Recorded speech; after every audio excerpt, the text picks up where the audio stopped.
Well, let's begin. Thank you everybody for joining us tonight. Tonight's presentation is on the offerings of Tri-County's athletic um, department and the extracurriculars. Tonight we have Sara Martin, who's the athletic director. She's not just the athletic director, she's also a full-time history teacher at Tri-County as well. So I'm gonna have Ms. Martin take it away. You can introduce yourself and we'll get going. Thank you, Mr. O'Brien. As you said, my name is Sara Martin, and I'm the Director of Athletics at Tri-County. This is my third year in that role. I'm also the head of the Social Studies Department. I've been at Tri-County since the fall of 2004. My job tonight is to explain a little bit to you about our athletics and our extracurricular activities. One piece of advice I usually give all prospective families who are thinking of coming to Tri-County or any school is that getting involved in athletics and extracurricular activities is the best way for incoming freshmen to ease into their new high school community. It really helps with the transition process. So no matter where your family decides to go for high school, I think it's important to encourage you all to get involved in as many things as possible. For athletics, we're a member of the Mayflower Athletic Conference. It's actually one of the largest conferences in the state of Massachusetts. It's made up of both vocational and comprehensive high schools. It's a conference that is well suited to us. We are very competitive, and there are a lot of opportunities and sports that we can participate in. In the fall, we have a wide variety of things. It's actually our largest season. We have boys and girls cross country. We have football. We generally have about 80 to 90 athletes in our football program. So we do have 3 levels of football: varsity, junior varsity, and freshman. We have cheer. We have golf, boys and girls soccer, which both have varsity and junior varsity programs. And we also have girls volleyball, which has 3 levels: varsity, sub-varsity, and freshman. We have a lot of traditions in the fall season that we take part in. One of my favorites is the Cougar Cup, which is our annual Thanksgiving game rivalry. It's always on the Wednesday night before Thanksgiving. It's under the lights. And we always are matched up against Old Colony Vocational School. They are also the Cougars. So the whole community comes out and the cheerleaders are there. And every year it's a great matchup. And we've won the Cougar Cup 3 out of the last 4 years. Our winter season starts shortly after Thanksgiving. In the winter, we have cheer again. We have boys and girls basketball. For girls, we have varsity and junior varsity. For boys basketball, we have 3 levels: varsity, junior varsity, and freshman. We have boys ice hockey, varsity and junior varsity, boys and girls indoor track, and we also have varsity and junior varsity wrestling. Our indoor track program is fairly new. Last year was their 2nd year participating on an interscholastic level. And really, it's indicative of what one of the things we offer at Tri-County is that if there's enough need for a sport or a club and kids are really into it, then we're able to develop those programs. And indoor track, and as you'll see, girls lacrosse are 2 new programs that have been brought in the past 2 years due to high demand. Our cheerleaders had an extremely amazing winter last year. They won the state championship in small game day cheer. And as a result, they won a bid to the national championships in Orlando, Florida. They fundraised and we were able to send them down there. They survived through 2 rounds to get to the final round. And they ended up in 8th place, which was amazing. We also recently had our first state individual wrestling champion, and it actually was a female. Ashley won her weight class at 120 pounds. She was a Boston Herald and Boston Globe All-Scholastic and also a Mayflower League All-Star. We're very proud of Ashley. Around St. Patrick's Day, we begin our spring sports season. We have baseball and softball, varsity and junior varsity. We have boys and girls lacrosse, varsity and junior varsity. We have outdoor track and field, boys and girls.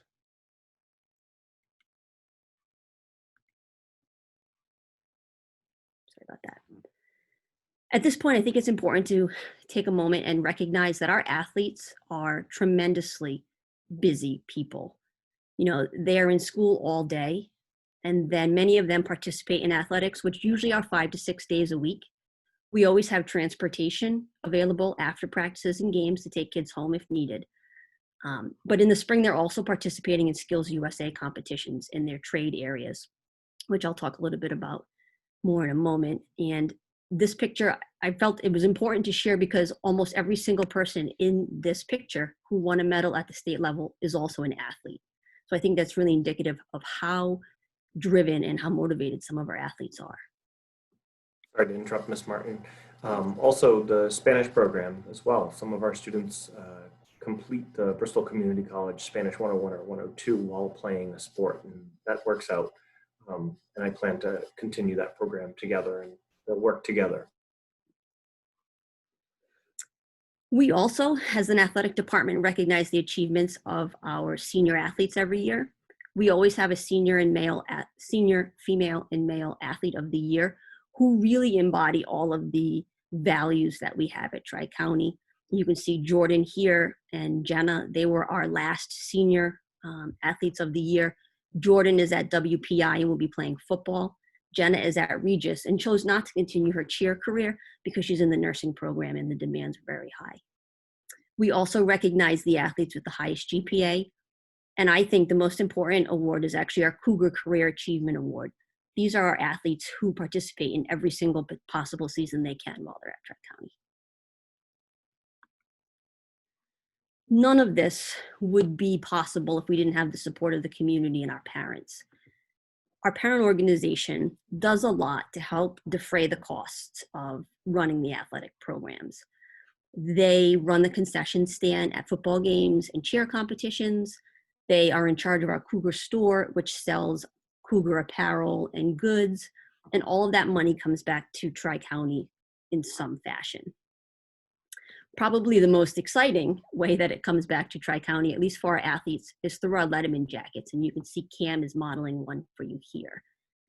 Our athletes earn points for each season that they participate, depending on what level they participate in. And once they amass 40 points, they earn this Letterman jacket for free. The Booster Club, combined with the athletic department, buy these jackets at no cost to the athletes' families. And it's really a symbol of their dedication to the Tri-County athletic programs. We do recognize, however, that sports aren't for everyone. And we do also offer a wide array of interest-based activities that kids can participate in as well. We have a group of student ambassadors, which maybe some of you have interacted with if you've come for tours of the building. These individuals have been targeted because of their leadership skills, and they really represent Tri-County both at school and in the community with their actions. Every single Tri-County student is a member of Skills USA, which I referenced earlier. This is an organization that provides a forum where our kids can network with other individuals in their trade areas. They also participate in a number of competitions throughout the school year. It starts in the school, the winners go to the district level, then the state level, and every year we send some of our students to the national level to compete. We've had several award winners over the years, and we also have Skills USA officers, both on the state and national level. Our National Honor Society is made up of students of a GPA 3.3 or higher. They apply for the program and they have to receive recommendations from their teachers as well. Once they become members of the National Honor Society, they engage in a number of community service activities. The probably most popular is our annual speedball tournament. Speedball is a weird tri-county game. It's a combination of dodgeball, basketball, hockey, and soccer. And teams pay to play a small fee, and then that money goes right to a charity of National Honor Society's choosing. It's always a fun tournament every year. We have a student government, a student council, and class officers. Student government runs a wide variety of activities for our kids throughout the school year. Probably the highlight of the year for the students and some of the staff is our Spirit Week every year, where the different grades are engaged in competitions, theme-based competitions every day.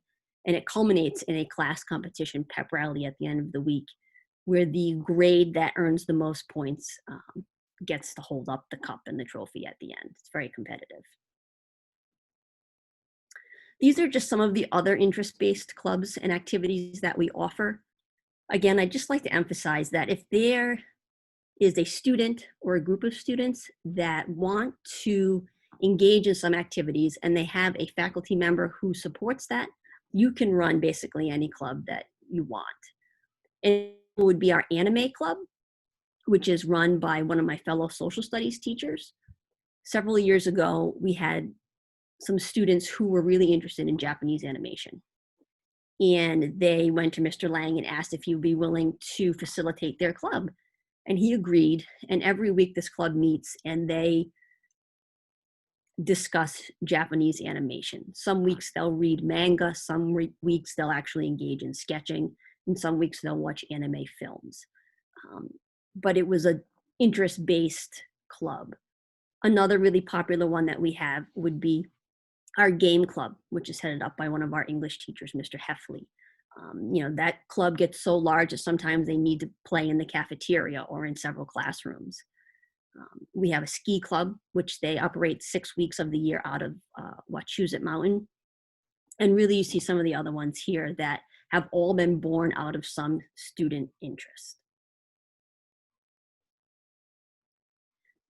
Does anyone have any other questions? If you're not comfortable asking them at this time, my contact information is here. You can feel free to email me separately if you would like. Yes, we do have a few questions. I know you might have answered a few already, but just in case we had some latecomers. So the question was, one of them was about transportation. So if you could go over that one more time. Certainly. So we have sports buses 5 days a week during the season. They're usually 2 buses, and what they do is they take the students to a center location within your town. So there will be a Seekonk bus that will go to several spots within Seekonk and drop the students off to be picked up. Those buses are available after practices every day, and if there are home games. Typically the bus will leave anywhere between 5 o'clock during the fall to as late as 6:30 in the winter season. There is transportation to and from any away competitions as well. Yep. And there's also on Tuesdays, Wednesdays, and Thursdays, that's when the clubs meet.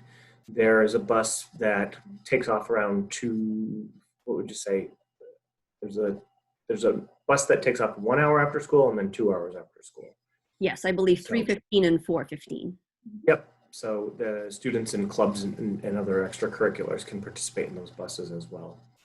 And they get a little closer than the center of town. The after school late buses, the first round, tend to have 2 or 3 buses per town. And they get them a little bit closer to their houses. Another question we had was, do we still have girls ice hockey? That's an excellent question. Right now, last year was the last year of a co-op agreement that we had with Dover Sherborne High School. We're currently in the process of investigating another co-op agreement for next school year for girls ice hockey. Right now, our 4 girls who played in that co-op last year are grandfathered in, so they will continue to play with that co-op team this year. If we enter into another co-op agreement for next year, which is our goal, then those girls would revert to our new co-op. So we are currently investigating and have several solid leads on a new girls co-op team for next year. Great. And maybe you could touch upon also the kind of co-ed nature of our school and what happens if, there's not a female team or not a male team, what happens? Yep. So we have an example several years ago. We do not have boys volleyball. And we had a young man who wanted to play volleyball. So he was able to play in the fall on our girls volleyball team. Really, there are no restrictions. He's allowed to do that. The only restriction became when we got to postseason play. It affected what division we participated in. But if we do not offer a sport and we have the other gender sport, then they can play on those teams. And we've had females on our football team. Yep. And we have, last year we had 3 female wrestlers. And I know there's interest from several other freshman female wrestlers this year. So the girls are definitely a presence on that team as well. Another question on fees, sports fees. Certainly. We have a small nominal user fee. It is $50 per sport with a $100 maximum cap for families. So no matter how many sports your athletes play or how many kids you have at Tri-County, you will not pay more than $100 for the entire year.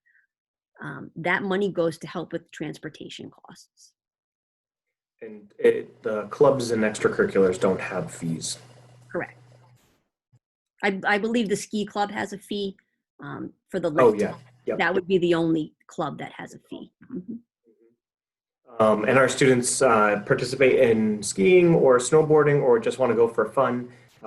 We do have buses that leave Tri-County and go to Wachusett Mountain in Princeton, Massachusetts. Let's see, are the slides available to view on your website? Yeah, we will. We do have an athletics component to our website under students, and we also will be posting this video as well. So you'll get a chance to see it if you missed the beginning or if you want to just kind of go over it again. Let's see, another question. Oh, are there captain's practices in the summer before freshman year? So captain's practices are not sanctioned by the MIAA and really have nothing to do with my department. Do some of our athletes try to get together over the summer and prepare themselves physically for the upcoming season? I am sure they do. However, that is not something that we condone. We also hold a freshman welcome week is the first week of school where we introduce the students to a lot of features at the school, people, processes.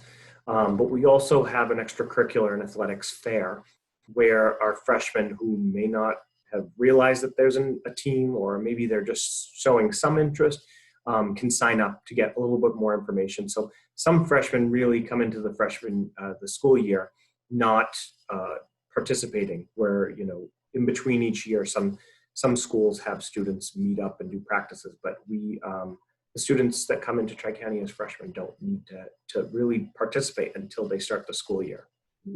And we do have a coaches night in June usually, and that information is made available to 8th grade families as well. If you're interested in meeting the coaches and hearing a little bit about their programs, it's a nice way to introduce the athletes to the coaches.